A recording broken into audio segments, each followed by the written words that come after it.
We're watching something truly historic happen right now in American politics. A major political party isn't just picking its next leader, it's fighting over its entire identity for the first time in decades. So, who's going to win the war for the GOP's soul?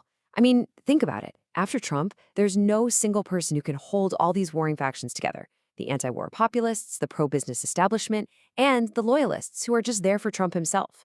This breakdown is all about that internal struggle, the civil war for the soul of the Republican Party. And in this explainer, we are going to do exactly that.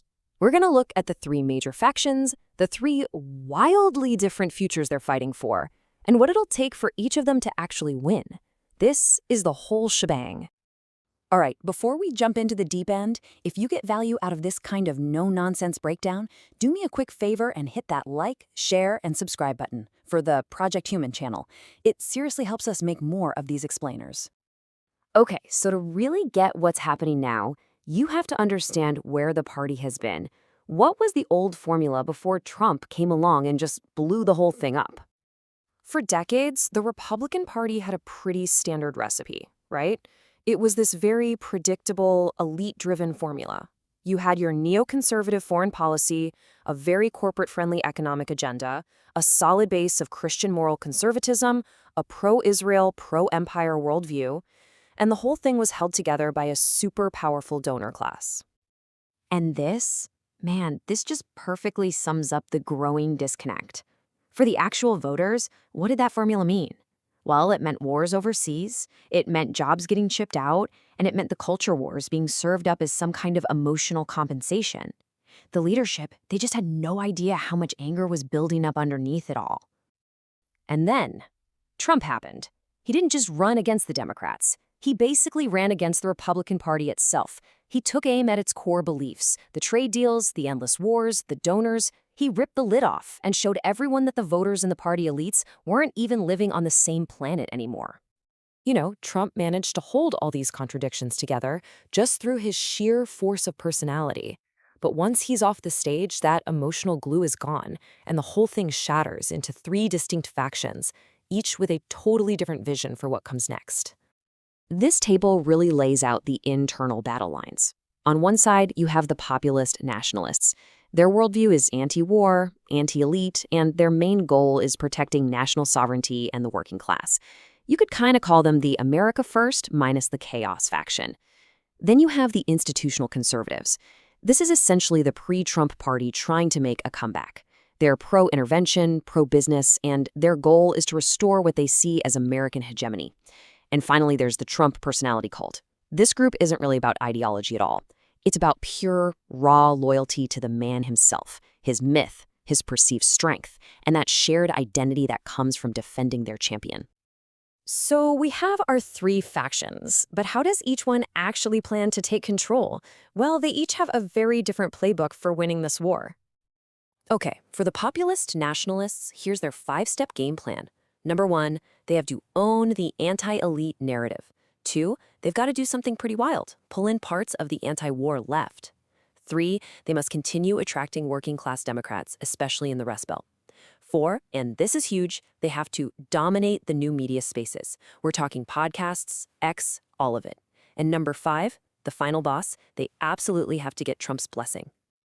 Now, the institutional conservatives, they're playing a totally different game. Their number one weapon is cash. So step 1 is get that donor class back together. Then they'll use moral framing to paint the populists as dangerous or extreme. Their strategy is to fragment the populist field to prevent another Trump-like figure from rising up. They need to win back those suburban moderates who fled the party. And ultimately, they've got to produce a safe candidate who has Trump's policies without his chaotic personality. And what about the personality cult? Their path isn't about policy at all.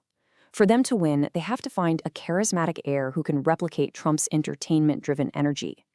They must keep the persecution narrative, the idea that their movement and their leader are under constant attack, alive and potent. Victory for them means letting raw emotion like loyalty and revenge override any specific ideology. And their ultimate win condition is receiving an explicit, direct anointment from Trump himself.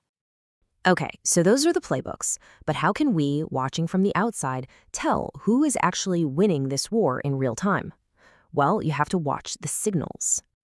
Signal number 1, Watch the media narrative. If the populists are gaining ground, you're going to see anti-interventionist talk just dominate conservative media. You'll see platforms like X and podcasts become way more influential than Fox News. But if the establishment is winning, you'll see a resurgence of those old neocon foreign policy talking points, and the DC think tanks will start regaining their influence. Next up, follow the money. It never lies. If big donors start flocking to figures like J.D. Vance or others aligned with Tucker Carlson, the populists are on the rise. If that same money flows to candidates like Nikki Haley or Glenn Youngkin, people with deep ties to the old donor class, you know the establishment is reasserting control. And here's a crucial one. Watch who the party frames as the safe alternative. If that candidate is fundamentally anti-war, that's a massive win for the populists.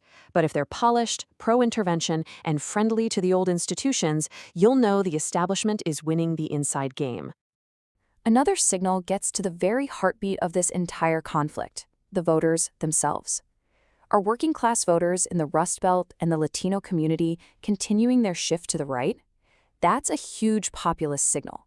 Or are the suburban, college-educated moderates starting to return to the GOP? That's a sign the establishment's message is landing. And finally, the most powerful signal of all is Trump's own positioning. If he gives a clear blessing to a populist figure, they will surge instantly. If he stays vague or non-committal, it creates space for the establishment to maneuver. And if he signals a specific heir, well, the personality cult has its new leader, and that faction stays alive and powerful. And look, don't expect this to be resolved overnight. This is a multi-year battle. Phase 1, the early fractures, is happening right now with shifts in media and donor money. Phase 2 will be the consolidation battles, where key figures from each faction rise to the top. And Phase 3, likely a few years out, is when the winner gets to rewrite the party's identity for the next decade. So why does this internal power struggle matter to the rest of us? Because after Trump, the gravitational center of the party just collapses, and the direction it flies off in will reshape American politics. Ultimately, the entire future of the Republican Party boils down to these 4 variables we've been tracking: who controls the story, who wins the working class, where the money flows, and who gets that final all-important blessing from Donald Trump. This isn't a future prediction. The fight is happening right now, under the surface of the daily headlines. It's a battle for identity that will define not just a party, but the direction of the entire country for years to come. So the question for you is this. Now that you know the factions, their playbooks, and the signals to watch for, which one do you think is actually winning right now? Drop your analysis in the comments below. Thanks for watching.